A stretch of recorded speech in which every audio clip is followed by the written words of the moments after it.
Ok, pessoal, chegamos então à nossa última aula desse bimestre aqui de pós-modernidade. Eu acho que foi muito bacana a gente dialogar aí sobre alguns assuntos bem atuais, né?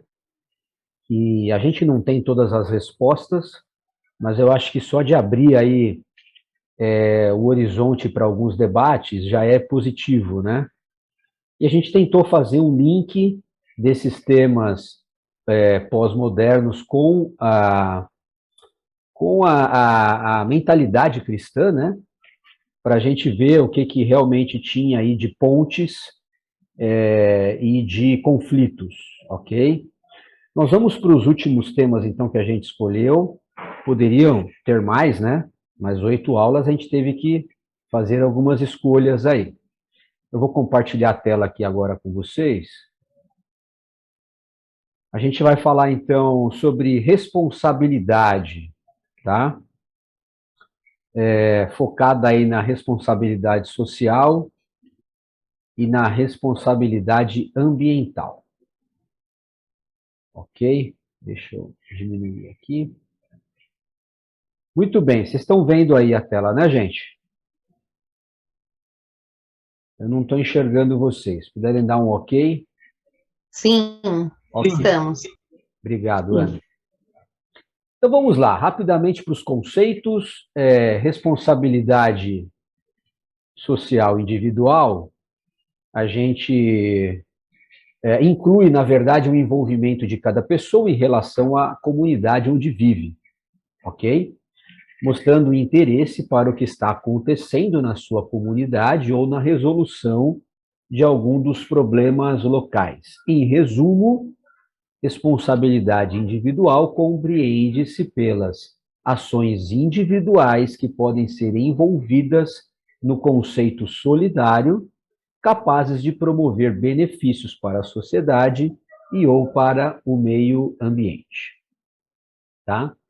Então, esse é o conceito de responsabilidade individual, e eu fiz questão de trazer que quando a gente faz um Google aí de responsabilidade social, entra muito a questão de empresas, entra muito o papel das empresas na sociedade. Então, existe o conceito da responsabilidade individual de cada cidadão. Então, é essa, ok? Esse envolvimento nesse conceito solidário para promover benefícios para a sociedade. Vamos avançar. A gente percebe, então, que responsabilidade social ela está basicamente fincada em 3 pilares, tá?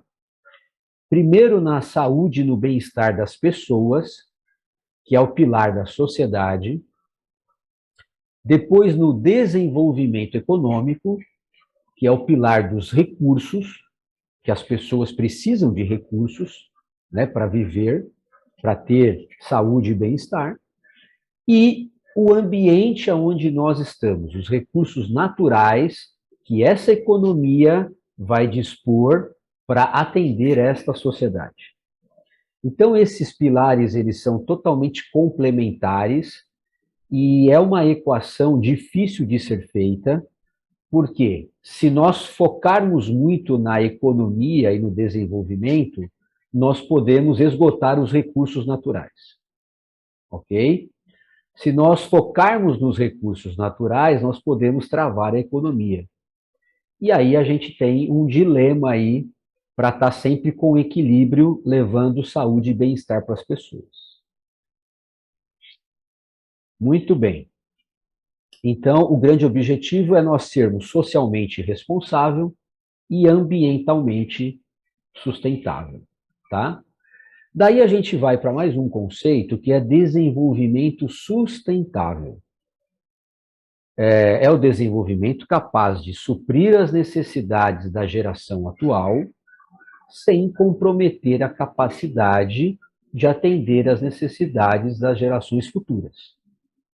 Então, é o desenvolvimento que não esgota os recursos para o futuro. Se a gente for pensar um pouco, por muitos anos, né, por várias gerações, esse conceito de desenvolvimento sustentável ele não foi tão forte. E as pessoas, elas buscavam extrair todos os recursos possíveis para a sua geração, sem se preocupar com as demais. Então, a consequência disso é que o nosso habitat, o nosso mundo, eles vem sofrendo alterações e degradação constante ao longo dos últimos séculos, né? Então, os rios poluídos, né, os mares poluídos, desmatamento, nós não cuidamos mais das nascentes dos rios, o ar está mais poluído, enfim. É toda uma cadeia de consequência de degradação aí. Ok, a gente também não pode esquecer por que estes assuntos são uma demanda pós-moderna, né? Por que as pessoas estão pensando nisso agora? Por que não pensaram nisso há 3, 2, 3, 4 séculos atrás? Então, a gente não pode esquecer que a pós-modernidade, nós já falamos um pouco sobre isso aqui, é a frustração da modernidade. Então, não sei se vocês lembram, as primeiras aulas lá, nós falamos que a modernidade veio com o iluminismo, né, com o racionalismo e com o humanismo, séculos 17, 18 e 19. E eles prometeram, né, para a humanidade uma sociedade mais justa, uma sociedade mais igual, uma sociedade ideal. A questão é que as promessas não foram cumpridas. Nós vamos ver, então, que alguns eventos foram causando essa frustração. Então, quando nós tivermos as grandes revoluções industriais do século XVIII, por exemplo, com elas vieram desmatamento e exploração ambiental. As indústrias da época não estavam nem um pouco preocupadas com a preservação ambiental. E aí foram jogando seus dejetos na natureza, né, as sobras de produção industrial, produtos químicos, foram contaminando águas, nascentes, rios, foram desmatando várias áreas sem qualquer pensamento de reflorestamento. Porque eu tenho uma ideia de que a ânsia, né, a ganância ali pelo crescimento econômico era tão grande que as pessoas deixaram a preocupação ambiental em segundo plano e talvez não tinham todas as informações, já que os recursos eram tão abundantes, eu penso que também tinha um certo mito de que muitos recursos eram ilimitados, coisa que a história mostrou que não é verdade. Nós falamos também das consequências das guerras mundiais do século XX para que a modernidade fosse entrando em decadência, né? Então, essas guerras, tanto as revoluções russas do começo do século XX, quanto as guerras mundiais, a primeira e a segunda, trouxe uma banalização da vida humana muito forte. A ganância pelo poder, pela expansão, um preconceito. Nós vimos tudo o que aconteceu na Segunda Guerra. E isso trouxe uma grande decepção em torno da modernidade, né? Nós já falamos sobre isso. E, por último, agora, os avanços tecnológicos que se aceleraram nas últimas décadas, eles também trazem consequências. Então, o aumento de gases do efeito estufa, por conta do aumento do consumismo, o aumento puxa, esqueci a palavra, mas a questão de nós explorarmos o transporte através de energia fóssil, né? Tudo isso vem aumentando demais. Isso tem gerado um aquecimento global, a Terra está cada vez mais, né, mais quente, e isso tem preocupado demais. E agora, com todas as informações que nós temos, a gente tem visto que se a humanidade continuar do jeito que está, nós vamos ter problemas sérios e os recursos vão se esgotar. Com isso, gente, de 72 para cá, começou, então, algumas conferências de clima, tá? Então, Estocolmo em 72, depois a Rio 92, a Eco 92, depois voltou lá 10 anos depois, em 2002, depois voltou 20 anos em 2012. Em 87 começou aí o Conselho de Proteção Ambiental da ONU para pensar sobre isso. Então, todas essas discussões têm gerado, têm levantado aí a bola para esses temas e como a humanidade vai pensar daqui para frente. Bom, eu trouxe algumas coisas práticas aqui, e eu já vou abrir um pouquinho para a gente conversar. Algumas coisas vêm acontecendo com a pós-modernidade e têm se aumentado, né, intensificado. Então, a rede de voluntariado, por exemplo, ela tem... A gente que tem um pouquinho mais de rodagem aí, que já é do século passado, a gente percebe o quanto o voluntariado tem crescido na sociedade. Isso não era uma realidade há 30, 40 anos atrás, como é hoje. Então, hoje as empresas estão envolvidas, engajadas, né? As igrejas têm várias frentes sociais, associações, centros comunitários. Houve uma explosão, né, no terceiro setor de ONGs, OSCs, né, e institutos, enfim, todos aí em torno desse voluntariado, com o grande objetivo de fazer esse mundo melhor. Ok? Claro que há outros interesses aí, há muita coisa comercial envolvida, mas a bandeira maior do voluntariado é eu ceder algo que eu tenha, seja o tempo, seja um talento, seja um recurso, para que eu possa fazer a vida humana coletiva melhor para o futuro. Tá? A filantropia também foi algo que acelerou bastante nas últimas décadas. Alguém quer falar, gente? Acho que não, né?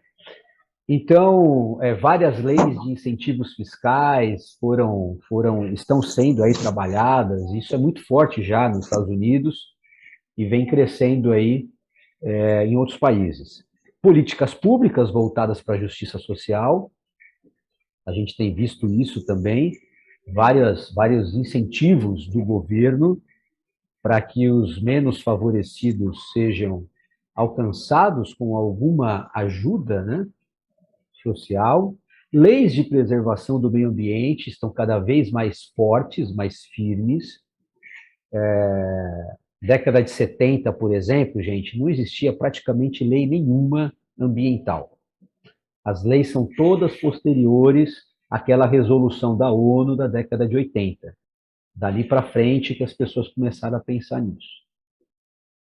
Um outro assunto que é muito atual é o consumo consciente, coisa que nós não tínhamos anteriormente. Eu lembro que a gente tomava banho de água na rua, mangueira, né? Ninguém pensava em economia de água, ninguém pensava em economizar energia, ninguém pensava em ter uma alimentação consciente, né? No uso da sua roupa, por exemplo. Todas essas cadeias aqui de alimentação, se elas forem mal administradas, elas geram grandes resíduos na natureza, tá? O nosso vestuário é um deles. Gasta-se muito em questão de tintura, pintura para roupa, tem vários tecidos que não são ecológicos, alimentos também, toda essa questão de... A Nilza fala sobre isso lá no vídeo, né? Não sei quem teve a oportunidade de assistir. Ela falou assim, gente, a gente pensa em jogar fora, mas não existe o fora. Tudo que a gente joga no planeta. Ninguém joga o lixo no espaço. né? Então, a gente consome muita embalagem hoje desnecessária. Essas embalagens de plástico, elas são terríveis para o meio ambiente. Então, tem várias essas preocupações atuais agora. Então, esse descarte correto do lixo, né, seja o lixo químico das indústrias, seja o lixo orgânico das famílias, seja o lixo eletrônico, né, eu não sei quem se preocupa com isso, mas a gente não pode jogar a bateria, por exemplo, no lixo, né? Tem que ser devidamente tratada, né? São descartes que precisam ter muito cuidado para não levar radiação, enfim. Então, gente, para concluir essa primeira parte aqui, o que a gente tira de tudo isso, essa questão de responsabilidade, né? A gente percebe que a responsabilidade individual do ser humano, ela vem sendo falha, né? Cada indivíduo não faz bem a sua parte. Nisso, nós precisamos envolver o governo para tentar suprir essa ineficiência dos cidadãos, né? Então, a gente vê aí a responsabilidade do governo tentando suprir aquilo que os indivíduos não fazem. Então, por exemplo, o indivíduo joga lixo na rua. Aí o governo tem que ir lá, pagar uma empresa para recolher o lixo que você jogou na rua, né? Tem que ficar varrendo a rua porque você descartou errado o seu lixo. Então, são exemplos simples só para a gente entender um pouco. Bom, como o governo não dá conta, as empresas também entram nesse processo, né? E visam aí atender a carência da sociedade. Então, nós vemos várias empresas com esse viés social. Claro que eles também têm interesses, né? Porque quanto mais levanta-se essa pauta de sustentabilidade, mais as empresas percebem que se elas estiverem envolvidas nessa pauta, os seus produtos vão ganhar mais visibilidade no consumo. A verdade é essa. Elas vão ser vistas como empresas responsáveis e, teoricamente, o seu valor de mercado aumenta, e aí tudo isso. Bom, como todo esse processo ainda não é suficiente, e hoje a gente vê todo o aumento aí do terceiro setor, as responsabilidades assistenciais aí tentando complementar, e como tudo isso ainda não é suficiente, porque o homem ele continua degradando aquilo que Deus fez, entra a responsabilidade de Deus aí, muitas vezes para não é bom suprir, mas recompor, vamos dizer assim, muito da destruição humana. Então, é impressionante como a gente vê, por exemplo, queimadas, né? Depois de algum tempo, essa área sendo totalmente reposta pela própria natureza. Quem faz isso é Deus, né? Então, nós vemos aí o quanto Deus colocou elementos na própria natureza para ela se recuperar sozinha. Então, as águas conseguem, né? Os oceanos, os rios, se você parar de jogar, eles mesmos vão se recuperando ao longo dos anos. O problema é que o homem não para com a degradação. Muito bem, gente. Então, o que eu queria trazer um pouquinho agora para o debate? Tudo isso que a gente viu aqui, responsabilidade social, responsabilidade ambiental, cuidarmos do nosso planeta, do espaço que nós estamos, cuidarmos também das pessoas que estão conosco, para que nós possamos ter um futuro melhor. Essas pautas, elas conflitam com os valores do reino de Deus ou reforçam? O que vocês acham?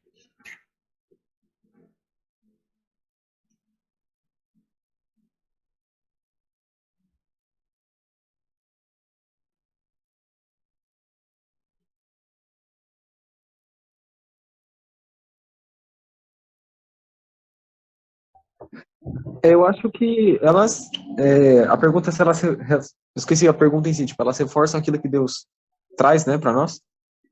Essas pautas que nós falamos hoje, aqui agora, elas reforçam os valores do reino ou elas conflitam com o que Deus nos deixou? Elas se reforçam, né, em relação ao cuidado com a natureza, o cuidado das nossas relações, mesmo horizontais, né, se a gente está falando de responsabilidade social, então a questão trabalhista da coisa, a questão de ajudar os pobres, então acho que isso converge para aquilo que Deus deixou para nós.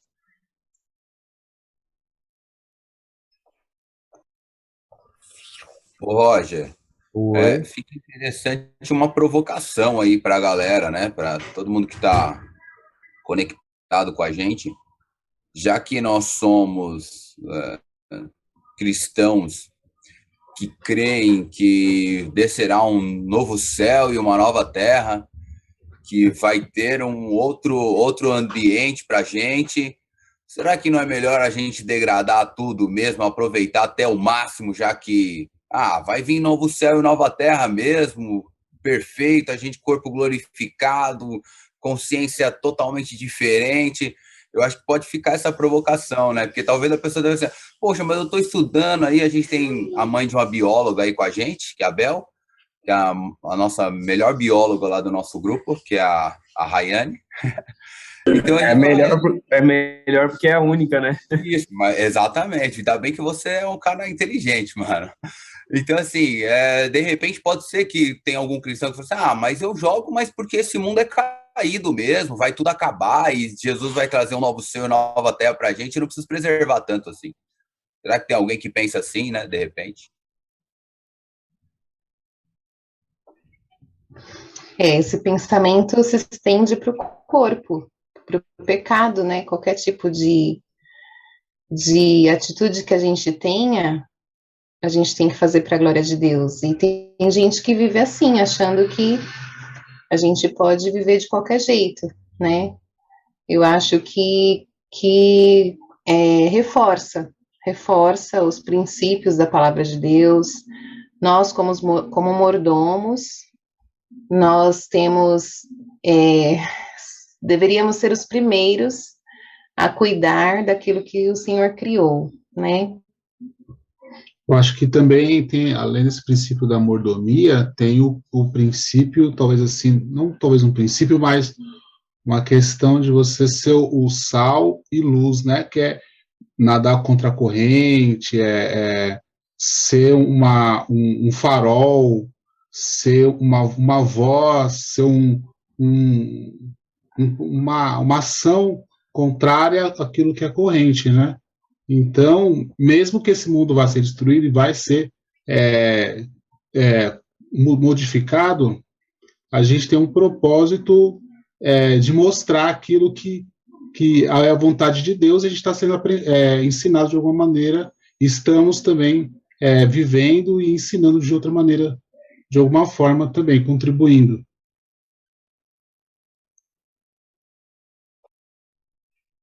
Se eu entendi a provocação do Rafa, ele está indo pela seguinte linha de pensamento. Bom, se Deus vai destruir tudo, por que a gente não o ajuda? Por que a gente não acelera o apocalipse? É uma boa provocação, tem uma linha lógica aí. O que vocês acham? A gente pode ajudar essa questão aí com Deus ou não? Ou talvez a pessoa possa estar pensando ao contrário, né, Roger? Pô, se eu preservar muito o planeta, eu estou lutando contra Deus. Deus tem um plano de acabar com isso, trazer a nossa... E eu estou lutando porque eu estou tentando preservar, né? Rogério, o que eu acho é o seguinte, se Deus deixou a gente aqui, tudo que Deus fez é bom, nós temos que cuidar. É responsabilidade para nós cuidar e mostrar para a nova geração que ficar. Se nós for a partir de hoje, não tem problema.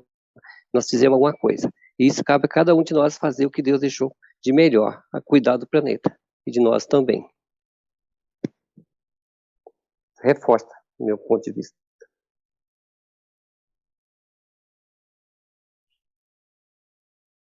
Muito bem. Que bom que vocês não caíram na provocação do Rafael, viu, gente? Graças a Deus, né? Deus não precisa de ajuda para fazer o juízo dele. né? Quem vai executar o juízo sobre a criação é ele, não somos nós. Nós não fazemos parte desse processo, graças a Deus, e ele tem o tempo certo, né? Que nós não sabemos qual é, então a nossa parte não é acelerar a destruição do planeta, pensando que estamos ajudando o Senhor. Muito bem, vamos dar uma olhada então nas escrituras, se tudo isso reforça ou conflita, né? Eu trouxe alguns textos aqui para a gente pensar juntos.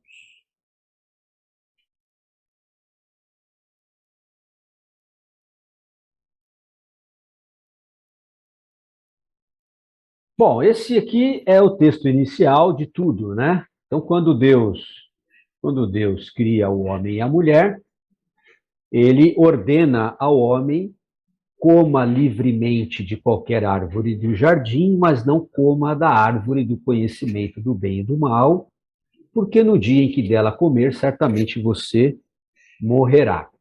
Então Deus chama o homem aqui para um acordo, uma responsabilidade, ok? Deus deu todos os recursos disponíveis, com uma exceção. E essa exceção, o homem precisaria ter a responsabilidade de cumpri-la, né? De não transgredir esse mandamento.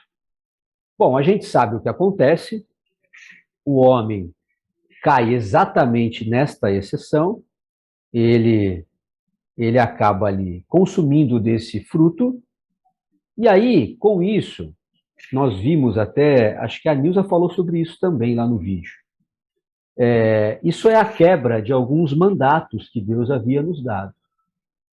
Então, com essa rebelião do homem, nós vamos ver o homem quebrando um mandato espiritual. A nossa relação com Deus, ela fica extremamente comprometida. Aquela morte espiritual vem sobre nós, né? E nós, então, temos o nosso relacionamento com o Senhor totalmente quebrado. Isso gera uma quebra de um mandato social, ou seja, as nossas relações entre os seres humanos não serão mais harmoniosas. Nós vamos ver que os primeiros filhos de Adão e Eva já brigam e já um mata o outro. Então, isso já é consequência dessa quebra de mandato social, e essa violência no coração humano, a gente assiste o aumento a cada ano, né? E, aliás, na verdade, eu nem sei se hoje a Terra é mais violenta do que já foi. Eu penso que ela sempre foi violenta e já teve picos, ciclos, enfim. Eu só sei que a gente não consegue mais harmonizar os nossos relacionamentos. Então, a questão de guerra, a questão de assassinato, de violência, de crime, tudo isso é consequência da quebra do mandato social. E nós também quebramos o mandato cultural. Aí, nós não somos mais capazes de cuidar, né, com dignidade da criação perfeita que Deus fez. Por isso o homem foi expulso do Éden, que era um lugar perfeito. Nós não estávamos mais dignos à altura de ficarmos num ambiente tão harmonioso. Olha só, olha as consequências daquele ato de Adão e Eva, né? Quebrou o relacionamento com Deus, quebrou o relacionamento com o próximo e quebrou o relacionamento conosco mesmo, ao ponto de nós não conseguirmos mais exercer a responsabilidade, a liderança, o cultivo do nosso ambiente. Nós não conseguimos mais cuidar daquilo que Deus colocou em nossas mãos. Percebam a seriedade disso? O Davidson falou sobre a mordomia e a Naíla, e realmente, Gênesis 2,15, Deus colocou o homem no jardim do Éden para cuidar dele e cultivá-lo. Então, esse aqui é o início da mordomia, estabelecida por Deus. Mas existe um outro conceito também, lá em Levítico 25, que é a propriedade da terra divina. Interessante isso daqui. Poucas pessoas percebem nesse detalhe. No versículo 23, o Senhor diz que a terra não poderá ser vendida definitivamente, porque ela é minha, diz o Senhor. E vocês são apenas estrangeiros e imigrantes. Então, isso derruba um pouco esse conceito de que o homem é dono de tudo. Aliás, ele não derruba um pouco, ele derruba totalmente este conceito. O homem não é dono da criação. A criação tem um dono, e é Deus. Nós fomos aqui colocados como criaturas e recebemos uma incumbência de cuidar dela. Nós não somos os donos. É importante a gente reforçar isso, porque esse conceito de que nós somos os donos é que faz o homem explorar de forma indiscriminada o ambiente onde ele está. Porque ele acha que ele está no centro de todas as coisas. A Nilza até fala que isso é uma idolatria, né? Pensar que o homem está no centro de toda a criação. Então, nós idolatramos o homem e todas as outras coisas podem ser degradadas ou exploradas se o homem ganhar benefícios no processo.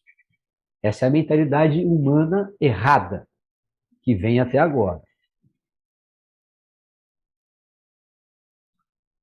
Eu trouxe aqui um texto de Levítico 25, um pouquinho melhor para a gente entender.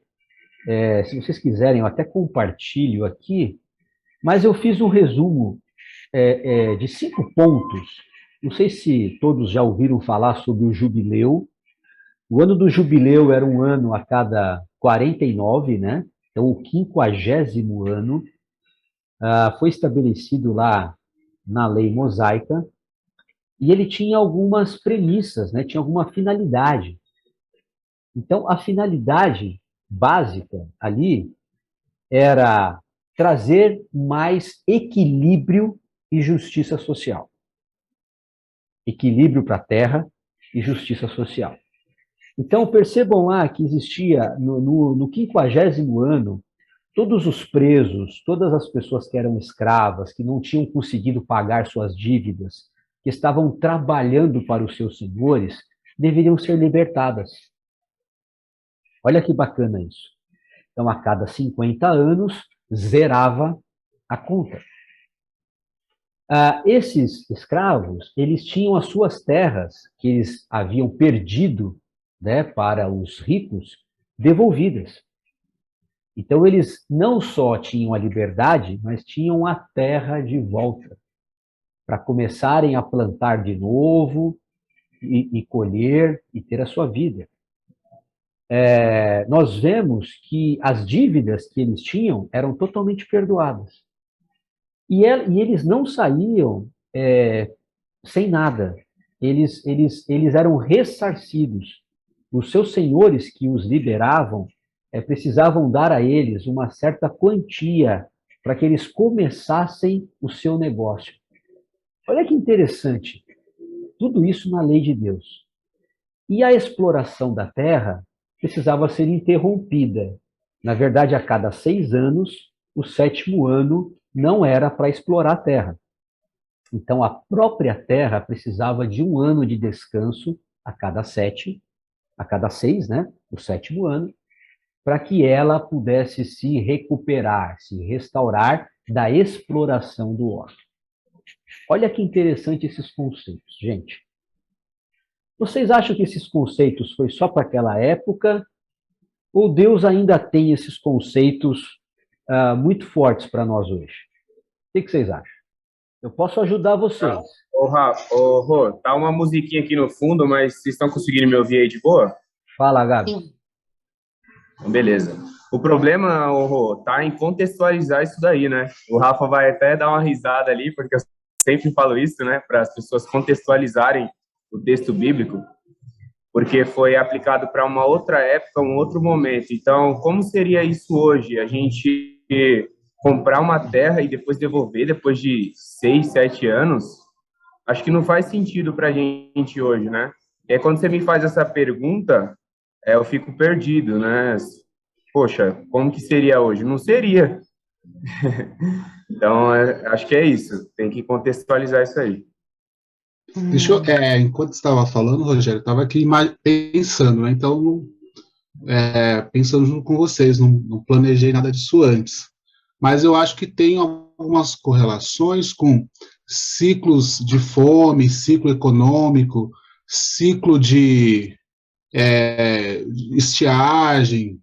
Eu acho que isso é bem comum, né? Quem estuda a história vê muitos ciclos que independem da vontade humana.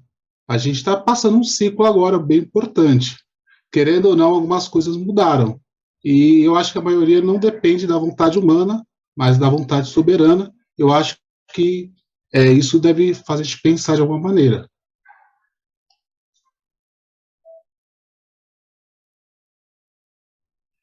Interessante. Cada um trouxe um ponto diferente, mas os dois pontos são importantes. Então, quando o Gabriel fala sobre contextualização, é claro que nós não vamos colocar a lei judaica para ser praticada aqui hoje. Mas nós precisamos entender que o Deus que fez aquela lei, ele não muda. Ele é o mesmo hoje. Então, o espírito da lei continua. Percebe? O espírito da lei continua, a essência da lei continua, porque Deus não muda, Deus é o mesmo. Então, o que é que nós podemos fazer hoje para que esta essência que Deus quis praticar naquela época possa acontecer nos dias de hoje? Aí é um debate que a gente tem que abrir depois, nós não vamos ter tempo aqui, mas há muitas coisas práticas que nós podemos fazer para trazer um pouco de igualdade e justiça social para a nossa geração. E o que o Davidson falou faz todo sentido. Nós temos, inclusive, um texto, eu acho até que eu coloquei ele na apresentação, deixa eu ver se ele já está por aqui, que é aquele texto de Romanos que fala que a terra geme, né, aguardando a manifestação dos filhos de Deus. Então, esses ciclos de estiagem que o Davidson fala, né, esses ciclos de seca, de aquecimento, de chuvas, essa desordenada, essas características que às vezes vão acontecendo no clima, isso eu acho que tem muito a ver com a natureza que está gemendo, né, por causa da exploração do homem. Deixa eu ver se é o próximo texto aqui. Eu trouxe aqui um comentário do Harold Segura, no livro Deus da Justiça e a Justiça de Deus. É um livro muito bom, eu recomendo. Depois eu posso botar a foto lá no grupo. Ele é colombiano, é um teólogo colombiano, muito envolvido nessas questões sociais, né, e ambientais. E ele faz um comentário sobre o Levítico, sobre o jubileu. Ele fala, esta era uma prática extraordinária que visava restaurar a dignidade das pessoas que tinham sofrido sob o peso imenso das injustiças históricas. A terra também tinha o direito de descansar da deterioração a que tinha sido submetida. Então, é exatamente isso que a gente falou aqui. Esse texto aqui do Senhor Jesus, ele tem muito a ver com o que a gente está falando, né? O Espírito do Senhor está sobre mim, porque ele me ungiu para pregar boas novas aos pobres.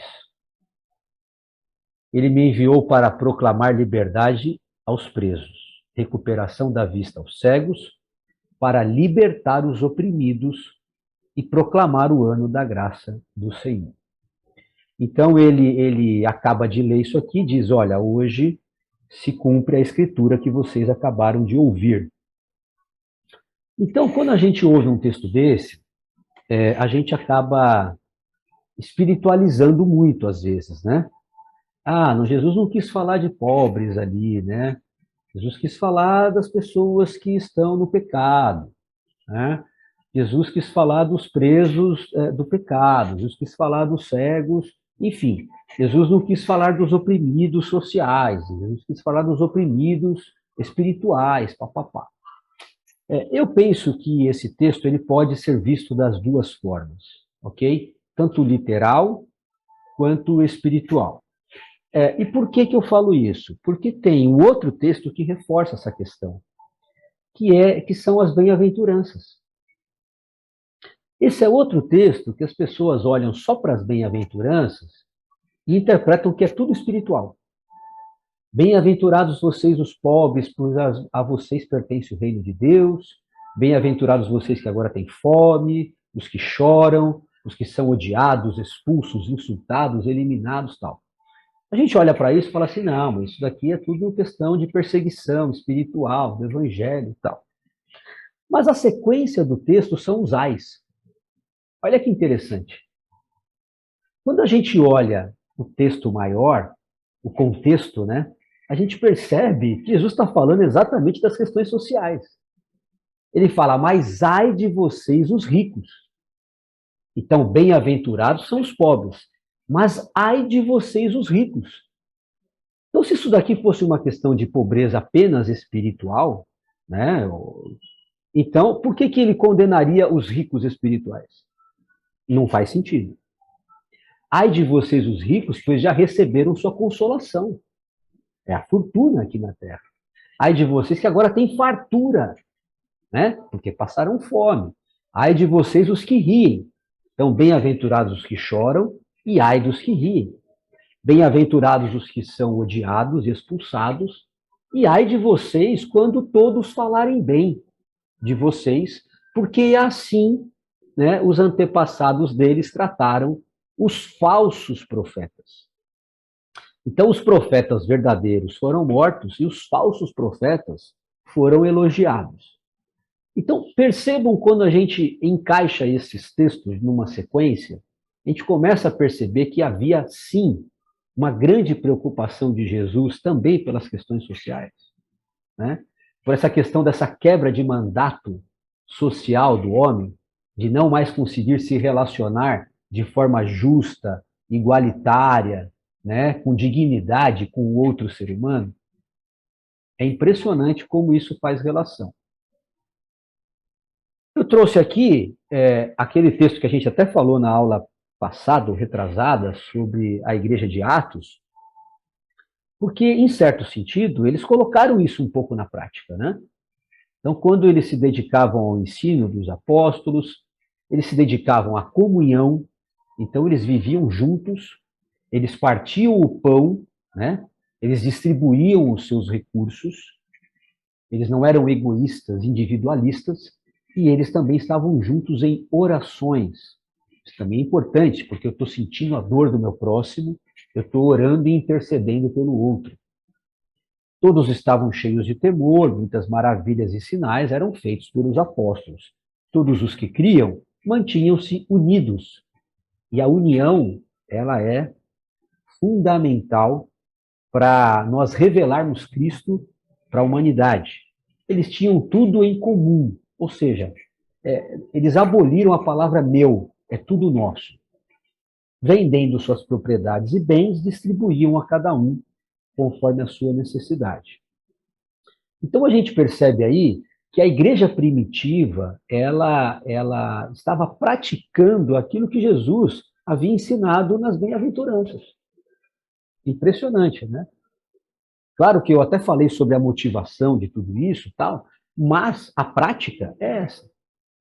Era uma prática bem alinhada com o discurso de Cristo. Esse é o texto que eu trouxe aqui, que tem a ver com o que o Davidson falou, né? Romanos 8.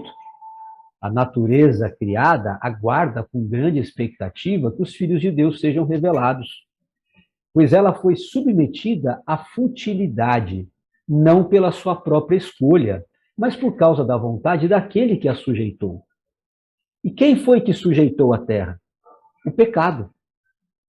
O pecado sujeitou a terra a essa futilidade que está no texto. Na esperança agora de que a própria natureza criada será libertada da escravidão, da decadência em que se encontra. E tudo isso é para a gloriosa liberdade dos filhos de Deus. Sabemos que toda a natureza criada geme até agora como em dores de parto. Então faz muito sentido o que o Davidson falou. Eu trouxe aqui também um pensamento do Oscar Na verdade, a pronúncia aqui é em... Ele, se eu não me engano, ele é... Quem nasce em El Salvador, salvadorenho, né? Eu acho que é isso. Mas ele era um teólogo católico muito envolvido nessas questões. E ele diz assim, olha que interessante, ser como Cristo, livres do pecado, é ser verdadeiramente livre, com a libertação verdadeira.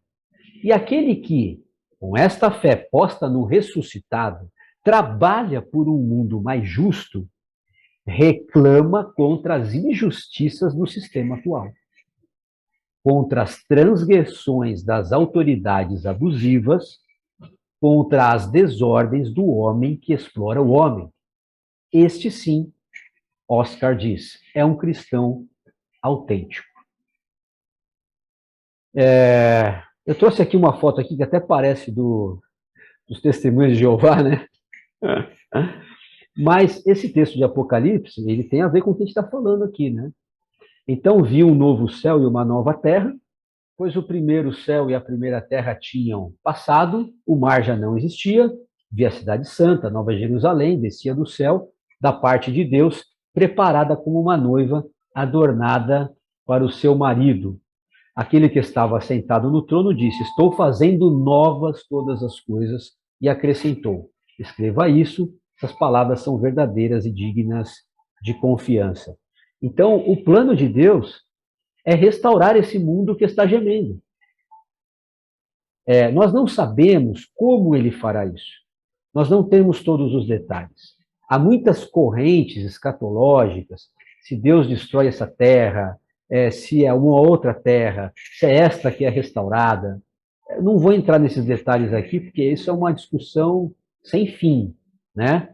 Que a Jerusalém desce, não somos nós que subimos, a Jerusalém, ela desce do céu, mas ela não é a terra, tem um monte de coisas aí. Mas o conceito é de restauração, não é de destruição. O conceito é que Deus quer restaurar a sua criação que o homem degradou. Essa é a grande verdade. Né? Então, esse é o espírito da lei que está envolvido aí. Então, para fechar, gente, essa parte aqui, a gente abre mais um pouquinho para conversar.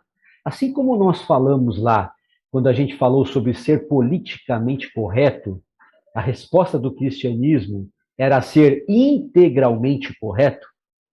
Vocês lembram? Agora aqui, a nossa responsabilidade também precisa ser integral. Quando nós vivemos como cristãos verdadeiros, né, praticando aquilo que Jesus nos ensinou e vivendo uma vida que representa os valores do reino, nós vamos ser responsáveis em todas as nossas relações. Seja na nossa família, como filhos, como maridos, esposas, irmãos, primos. Nós vamos ser responsáveis na igreja, em toda a nossa relação com os nossos irmãos, né, com a comunidade de fé, também com a comunidade de fora, com os nossos vizinhos. Nós vamos ser bons cidadãos, né, e nós vamos cuidar do nosso planeta, porque essa foi uma responsabilidade que Deus nos deixou.